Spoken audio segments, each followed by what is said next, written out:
eu sou o enfermeiro Márcio Araújo, sejam todos muito bem-vindos a esse treinamento, essa aula sobre eletrocardiograma. Esse que irá complementar a clínica do paciente.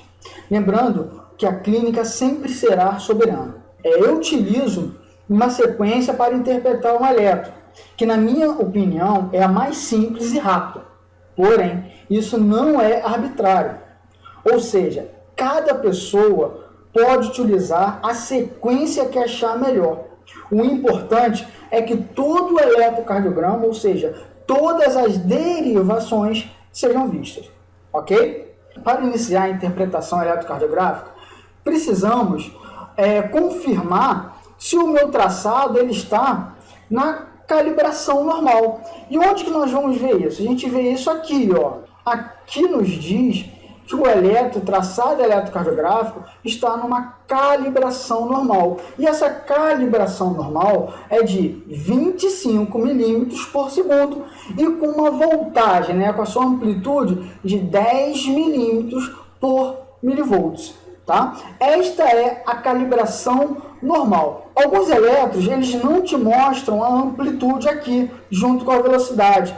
Não tem importância. O que eu preciso é olhar aqui para o lado e aqui eu consigo visualizar que aqui eu tenho que ter deste ponto até este ponto, eu preciso ter 10 milímetros, que vai corresponder a 1 milivolts. Ok, gente? Então, a minha calibração está normal, 25 milímetros por segundo, e a minha amplitude ela está em 10 milímetros por milivolts. Esta é a nossa calibração normal. E aí, o que eu preciso fazer para iniciar? Bem, eu começaria com a etapa da frequência cardíaca, mas para verificar a frequência cardíaca, eu preciso saber se o meu ritmo está regular ou irregular, ok? E como que eu vou fazer isso? Eu vou contar o número de quadradinhos entre o meu intervalo RR. E se todos os meus intervalos RR tiverem a mesma quantidade de quadradinho dentro deles, eu estarei diante de um ritmo regular. Lembrando que tem uma variação de 0,06 segundos ou 60 milissegundos a 0,08 segundos ou 80 milissegundos, tá? E aqui, ó, só em olhar para este traçado, eu já posso determinar que o número de quadradinhos, mesmo sem contar os quadradinhos, só olhando no eletro, eu já posso determinar que o meu intervalo RR, eles estão diferentes entre si.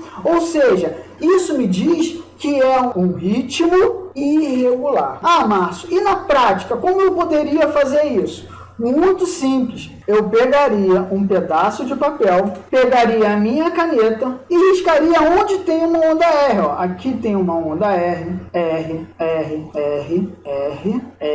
outra onda. E tá bom, não vamos chegar para cá não, tá? Por quê? Lembra quando eu falei que eu precisava ter no mínimo 3 ondas R que eu teria que descrever aqui? Por quê? Porque eu tenho que tomar muito cuidado. E aqui, ó, nós já vimos que é um ritmo irregular, mas vamos confirmar aqui.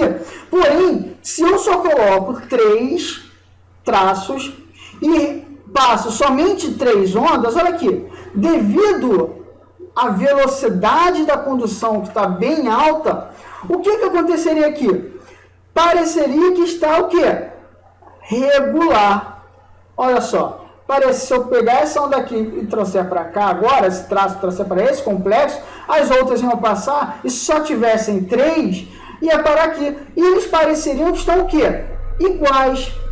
Porém, quando eu pego este papel e eu arrasto um pouco mais, o que vai acontecer? Eu coloco essa linha dessa onda R aqui, agora aqui, ó. Olha o que vai acontecer. Esta onda está aqui. Este traço está aqui e agora este não mais baterá aqui. Está faltando alguma coisa.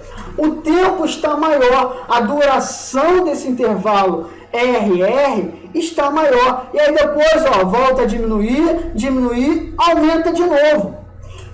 Então, se eu trouxer esse papel para cá, eu confirmo nitidamente que os traços que eu fiz no meu papel, eles não vão bater com as ondas R do meu complexo ventricular.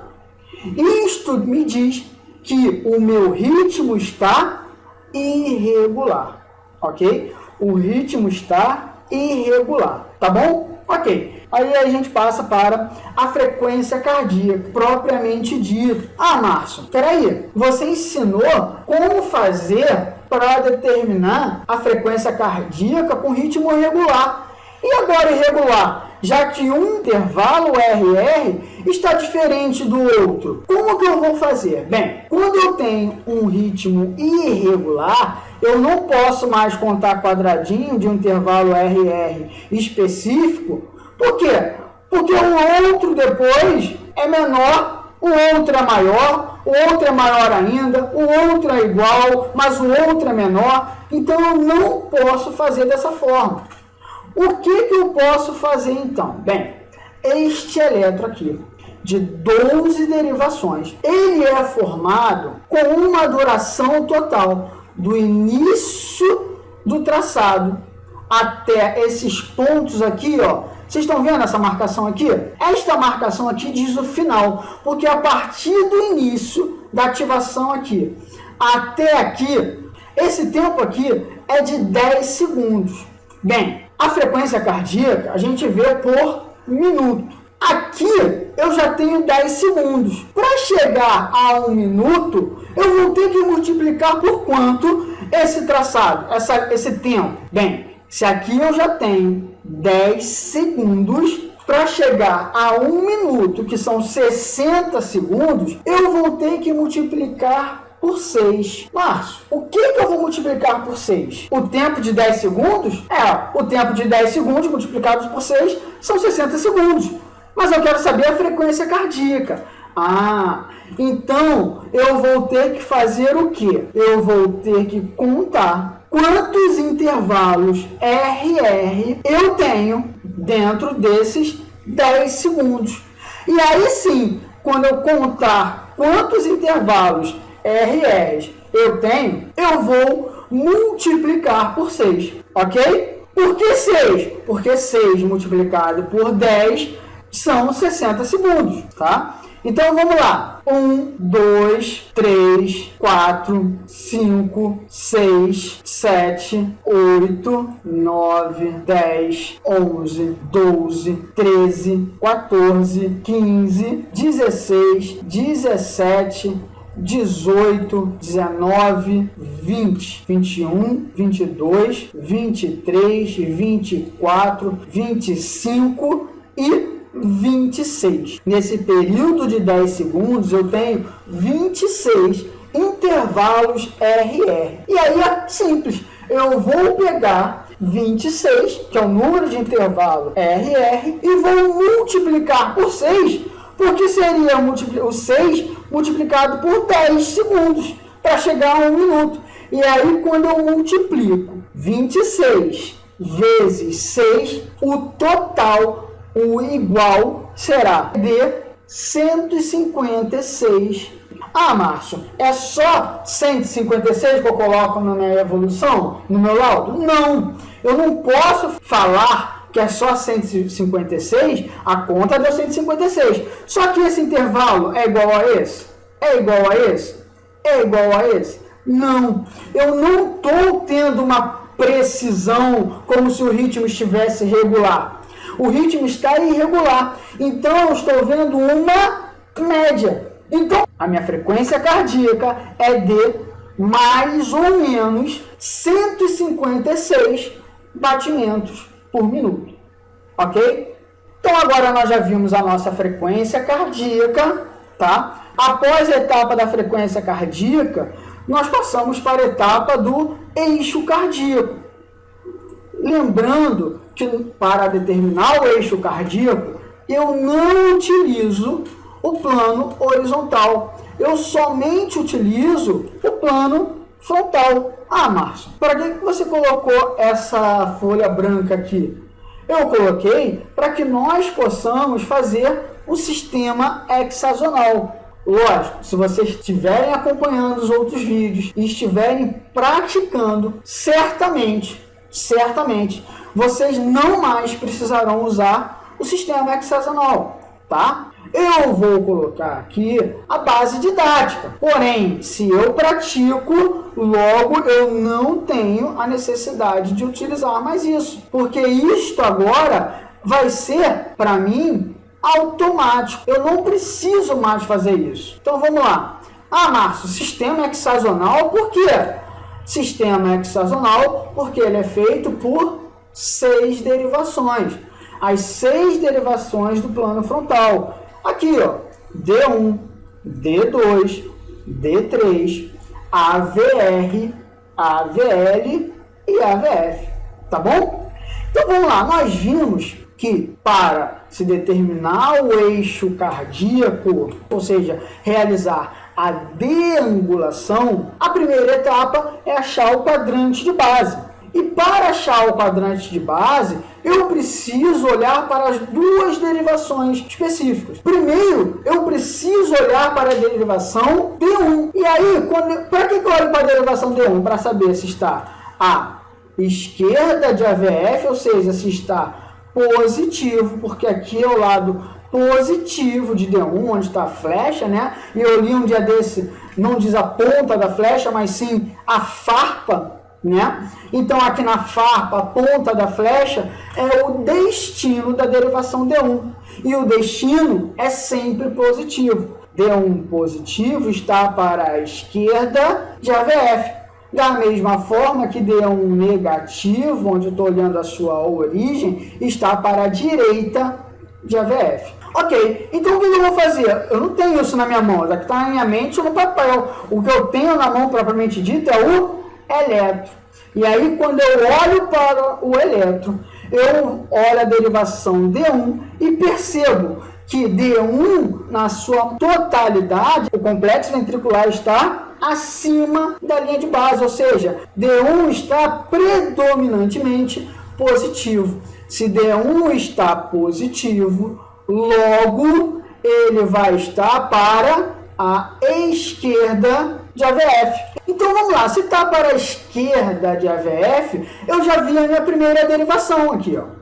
D1 positivo está para cá, para a esquerda de AVF. Agora, eu vou fazer o quê? Eu vou olhar a minha outra derivação para formar o quadrante de base. E olha aqui, a outra derivação que eu olho é a derivação AVF. E quando eu olho para a AVF, olha como está a AVF. A AVF está praticamente isoelétrico. Tem uma porção negativa, aqui está positivo, mas aqui está isodifásico, negativo. Então, está praticamente isoelétrico. A gente pode considerar esse traçado aqui como ele estando isodifásico. Bem, se a AVF está isodifásico, o que seria isso? A minha porção positiva de AVF está igual à minha porção negativa de AVF. Vamos dar um exemplo. Mais 2 com menos 2 dá quanto? Dá 0. Ou seja, as minhas 2 porções, tanto positiva quanto negativa, elas irão ser anuladas. Por que não deu 0? E quando são anuladas a porção positiva e negativa, ou seja, isoelétrico ou isodifásico, como é no caso, a minha resultante não deu 0 aqui? Então, o meu eixo cardíaco, ele vai estar em cima da derivação perpendicular que está isodifásico. Se a AVF está isodifásico, então o meu eixo cardíaco ele vai estar em cima da derivação perpendicular, que é a derivação D1. Logo, o meu eixo cardíaco ele está em mais ou menos 0 graus. Por que mais ou menos? Porque aqui eu não consigo precisar. Se tem 0,01 para cima, 0,01 para baixo, milímetros. Eu não tenho como precisar isso. Então, se está isodifásico, o meu eixo cardíaco está em mais ou menos 0 graus. Ok? Então, vamos lá. Acabamos de ver a etapa do eixo cardíaco. Agora nós vamos entrar para as etapas referentes às sobrecargas. E quando eu falo sobrecargas, eu estou falando de crescimento. E crescimento é referente aos átrios. Então, crescimento atrial direito, crescimento atrial esquerdo, ou até mesmo crescimento biatrial. E referente a sobrecargas, eu também falo das hipertrofias. E quando eu falo hipertrofia, eu estou falando de ventrículos. Ou seja, hipertrofia ventricular direita, hipertrofia ventricular esquerda, ou até mesmo hipertrofia biventricular. Tá bom, gente? Então vamos lá. Crescimento atrial. Opa, eu tenho que ver se tem onda P, porque a átrio procura em onda P.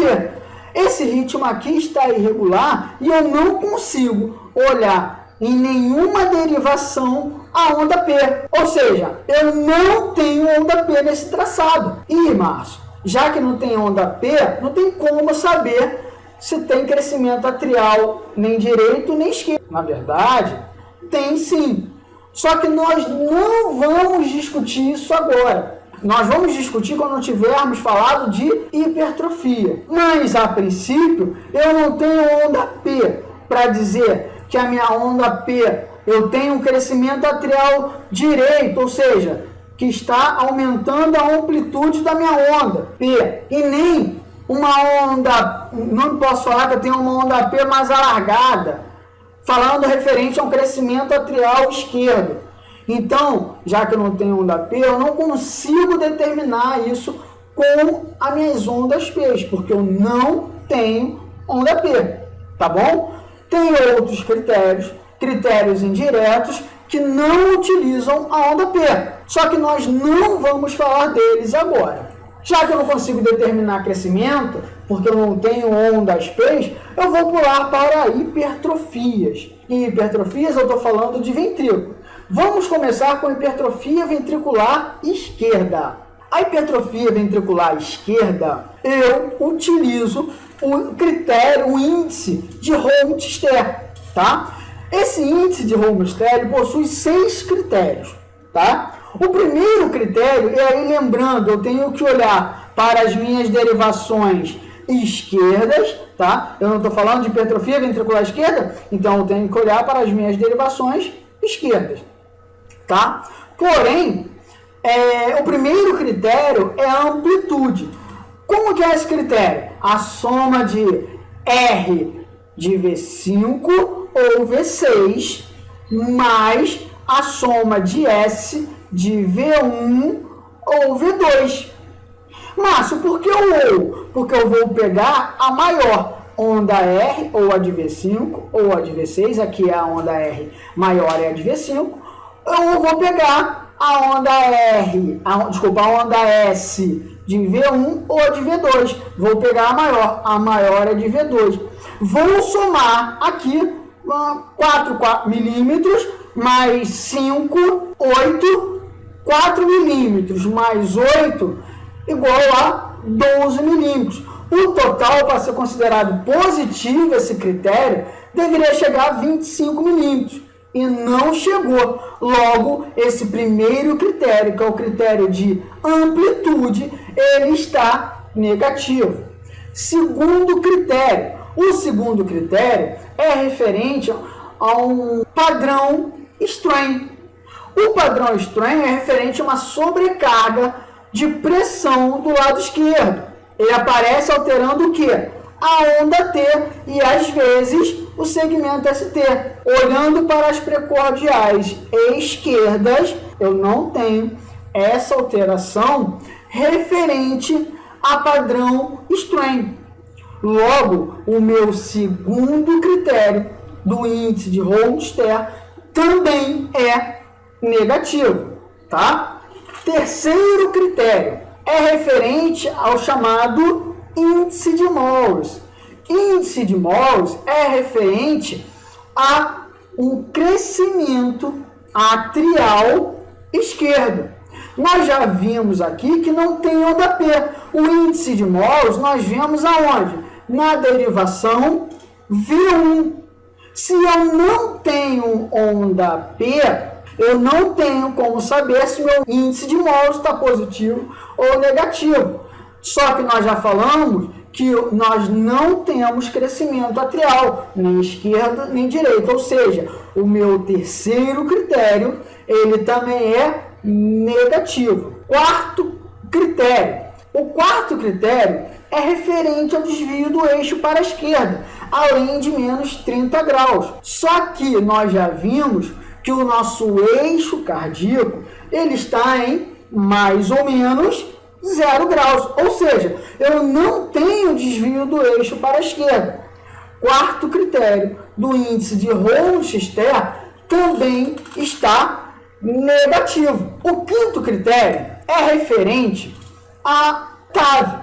E o que significa TAV? É o tempo de ativação ventricular, que vai do início do complexo ventricular ao topo da maior onda. E quando eu olho o início do meu complexo ventricular e o topo da maior onda, ele não chega nem a um quadradinho, ou seja, eu não tenho o meu TAV aumentado. Logo, o meu quinto critério também é negativo. O meu sexto critério é referente à duração do meu complexo ventricular aumentada, ou seja, do início do meu complexo ventricular ao final, ele tem que ser maior que 0,10 segundos ou 100 milissegundos. O que é isso em quadradinhos? 2 quadradinhos e meio. E a gente olha ali que quase não chega a 2 quadradinhos. A gente pode até falar que chegou a 2 quadradinhos. Só que o meu complexo ventricular, a duração do meu complexo ventricular normal, são 2 quadradinhos e meio. Ou seja, 0,10 segundos ou até mesmo 100 milissegundos. Tá? Então, a duração do meu complexo ventricular não está aumentada. Ou seja, o meu sexto critério do índice de Rolle-Chester para hipertrofia ventricular esquerda está negativo. Então, eu posso falar que eu não tenho hipertrofia ventricular esquerda. Tá bom? Ah, Márcio, hipertrofia ventricular direita. Bem, hipertrofia ventricular direita, eu vou olhar para onde? Para as minhas precordiais direitas. Primeira coisa, amplitude de S de V2 aumentada sem ter R de V5 ou V6 aumentada. É isso que eu vejo? Não. A minha onda S de V2 está normal. Outra situação, padrão strain do lado direito. Aqui eu tenho até uma alteração da minha onda T, que está negativa.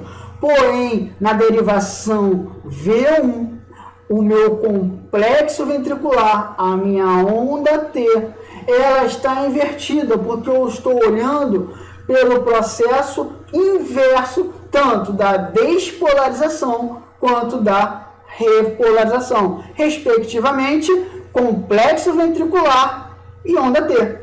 Então, eu não posso contar se só tiver aqui, porque quando eu olho para V2, olha como minha onda está. A minha onda também está positiva. E se eu tivesse alteração referente a padrão strain, ou seja, uma sobrecarga de pressão do lado direito, teria que estar nas duas derivações. Ok? Outra coisa também seria o quê?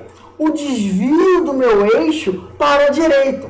Nós já vimos que o meu eixo cardíaco está em mais ou menos 0 graus, ou seja, eu não tenho desvio do eixo para a direita. Uma outra coisa seria o quê?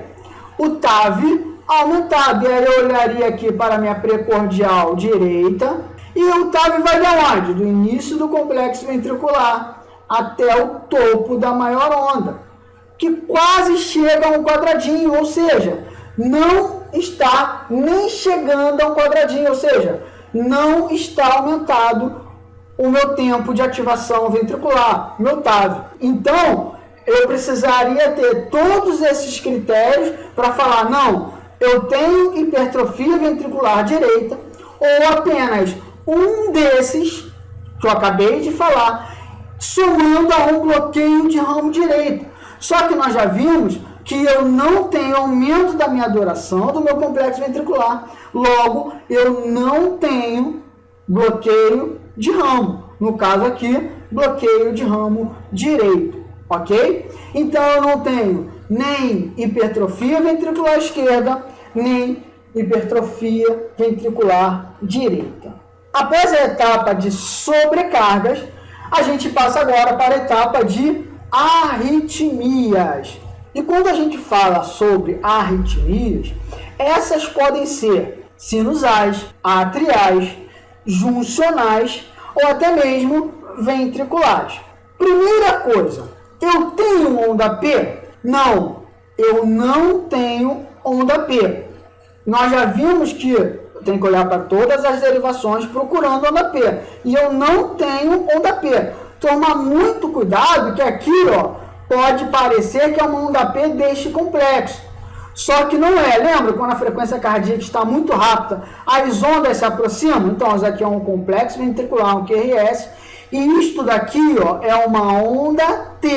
É a onda T referente à repolarização desta despolarização aqui, deste complexo QRS, tá bom? Então, eu não tenho onda P. Meu complexo ventricular, o QRS, está estreito ou alargado? O meu complexo ventricular está estreito. Se está estreito, não tem nada vindo do ventrículo. Se eu não tenho onda P, meu ritmo está irregular. Meu complexo ventricular está estreito. Alguma coisa, se eu não tenho onda P, está falando que eu tenho problema onde?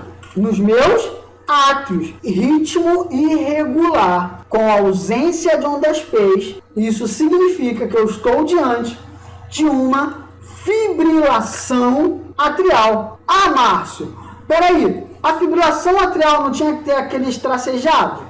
Aquelas ondinhas chamadas ondas Fs, Fs agora minúsculas, porque são Fs de fibrilação? Sim. Aqui, ó, eu até consigo ver bem pequenininha essas ondas. Nas outras derivações, eu não consigo visualizar direito. Por quê? E aí vai de literatura. Porque isso daqui, ó, quando eu só tenho uma linha reta, intervalo irregular, ausência de onda P, e a minha linha de base ela está isoelétrica, ou seja, não tem eletricidade nenhuma, isso é chamado de uma fibrilação atrial fina. Por que fina, Márcio? Porque eu não consigo identificar as ondas Fs de fibrilação. E as literaturas também nos dizem que esta fibrilação atrial fina seria referente a uma fibrilação crônica. Então, eu tenho uma fibrilação atrial fina, que é referente a alguma coisa crônica. Passado a etapa de arritmia, nós iremos agora falar dos bloqueios. E quando a gente fala de bloqueio, nós estamos falando de bloqueios de ramos, direito e esquerdo, bloqueio divisionais, chamados também hemibloqueios, e bloqueios atrioventriculares, ok? Bem, ainda há pouco nós vimos que a duração do meu complexo ventricular não está aumentada. Se a duração do meu complexo ventricular não está aumentada, eu já posso falar que eu não tenho bloqueio de ramo. Da mesma forma, eu também posso falar que eu não tenho bloqueio divisional, ou seja, hemibloqueios. Por quê? Porque os bloqueios divisionais, eles alteram o eixo cardíaco, além de menos 30 ou mais de 120 graus. Só que nós vimos que o nosso eixo cardíaco, ele está em mais ou menos 0 grau. Ou seja, o meu eixo cardíaco não está alterado. E, para finalizar, bloqueios atrioventriculares. Bem, eu tenho onda P para saber se o intervalo PR está aumentado? Não. Eu tenho como saber se tem alguma onda P bloqueada? Não, não tenho onda P. Eu estou conseguindo visualizar aqui, ó, que o meu átrio está batendo numa velocidade, o meu ventrículo está em outra, falando que eu tenho um bloqueio atrioventricular total. Não, eu não posso falar isso, porque eu não tenho onda P. Logo, eu também não tenho bloqueio atrioventricular de nenhum grau, nem de primeiro, segundo ou até mesmo terceiro grau. Então, a etapa de bloqueio também nós não temos. E aí a gente passa para a última etapa da análise do eletrocardiograma, que é a análise referente ao infarto agudo do miocárdio. E quando a gente fala na análise de infarto, nós estamos falando das 3 etapas do infarto, que é a isquemia, que a gente vai procurar a isquemia na onda T, a lesão, e a lesão a gente procura no segmento ST, e a necrose. A necrose nós procuramos aonde? No complexo ventricular, mais especificamente na onda Q. Então vamos lá. Eu preciso ver se tem alguma onda T, para saber se tem isquemia, para saber se ela está positiva ou negativa, não importa. O que importa para mim é determinar se ela está o quê? Simétrica. Porém, quando eu olho as minhas ondas T, as minhas ondas T estão assimétrica, ou seja, rampa ascendente lenta, descendente rápida. Ascendente lenta, descendente rápida. Ah, Márcio, aqui está negativo. Aqui, na derivação AVR, geralmente é negativa a derivação. Mas vamos ver aqui. O que eu não posso ter é o que? É uma simetria. E quando eu olho aqui, ó, rampa ascendente lenta, descendente rápida. Tá bom? Então, as minhas ondas T, para saber se eu tenho isquemia, ela não traduz isso, porque as minhas ondas T estão assimétricas, tá? Outra coisa que eu tenho que procurar é o que? Alteração no meu segmento ST. Onde que eu vou procurar? Onde eu achar que tem alteração no meu segmento ST. Aqui, vou pegar minha linha de base, ó. O ponto J está na mesma linha da linha de base. A mesma coisa aqui, ó. Pegar aqui outra. Aqui, ó. O ponto J está na mesma linha. Aqui, ó. Na mesma linha.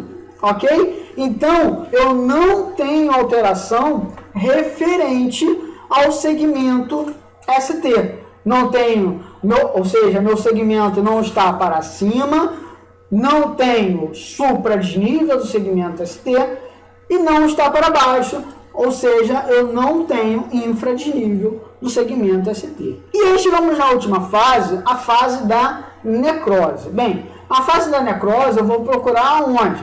Nas ondas Qs. Ondas Qs essas que tem que ser o quê? Patológica. Mas como assim patológica? Ela tem que estar alargada, maior do que um quadradinho, 0,04 segundos. Isso é uma onda Q patológica. E notem, eu não consigo visualizar ondas Q patológicas. Aqui eu tenho uma ondinha aqui eu tenho, mas olha o tamanho dessa onda aqui. Muito pequeno. Da mesma forma, aqui, ó, quando eu olho para D3, Márcio, é uma onda aqui. Ok, aqui é uma onda aqui. Porém, para configurar alguma alteração referente a infarto agudo do miocárdio, nós já vimos que eu preciso ter o quê? Em 2 derivações contíguas, ou seja, uma do lado da outra. Bem, se aqui em D3 é onda Q patológico aumentado, eu deveria de ter também aqui, ó, em D2. Não está do lado da outra? Tem onda Q aqui patológica? Não, eu não tenho. Ou aqui em AVF, que está do lado, tem aqui alteração aqui no plano frontal, nas derivações inferiores? Não, eu não tenho onda Q patológica. Então, eu não posso considerar somente para infarto agudo do miocárdio em uma derivação. Eu tenho que ter, no mínimo, em 2 derivações contíguas, ou seja, uma do lado da outra. Ok? Então, a alteração referente à isquemia, lesão e a necrose, que falam a favor de infarto, eu não tenho alteração. Porém, neste caso, eu tenho que tomar muito cuidado. Por quê? Nós estamos diante de uma arritmia. E todo e qualquer tipo de arritmia, pode ser a única apresentação do infarto agudo do miocárdio. Márcio, como que eu vou saber então se é ou não é? Primeira coisa que eu tenho que fazer é o quê? Ver a clínica do paciente, porque a clínica é soberana. Eu tenho que ver a clínica se está falando a favor de infarto. Tá bom, gente? Então, as etapas, nós já passamos pelas etapas e agora nós vamos dar o laudo, a impressão. Lembrando que laudo eletrocardiográfico, quem dá é o médico. Enfermeiro e fisioterapeuta, eles dão a impressão eletrocardiográfica. Ok? Então vamos lá. Qual seria o laudo, a impressão eletrocardiográfica deste traçado, deste eletrocardiograma? Este traçado, este eletrocardiograma vai ser laudado, vai ter a impressão eletrocardiográfica de uma fibrilação atrial fina com alta resposta ventricular. Por que fina? Porque eu não estou conseguindo visualizar minhas ondas F. Márcio, como assim alta resposta ventricular? Porque olha a minha ativação ventricular aqui, ó. A minha frequência cardíaca, ela deu mais ou menos 156 ativações ventriculares. Então, a minha frequência cardíaca, ela está muito alta. Então, fibrilação atrial fina com alta resposta ventricular. Tá bom? Este é o laudo, a impressão eletrocardiográfica deste traçado. Ok, então, chegamos ao final de mais uma interpretação eletrocardiográfica. Obrigado por assistirem o vídeo até o final. Se gostaram, se inscrevam no canal para receber mais vídeos como esse, tá? Dê uma curtida aqui embaixo e favorite o vídeo. Do mais, bons estudos, boas práticas e até a próxima.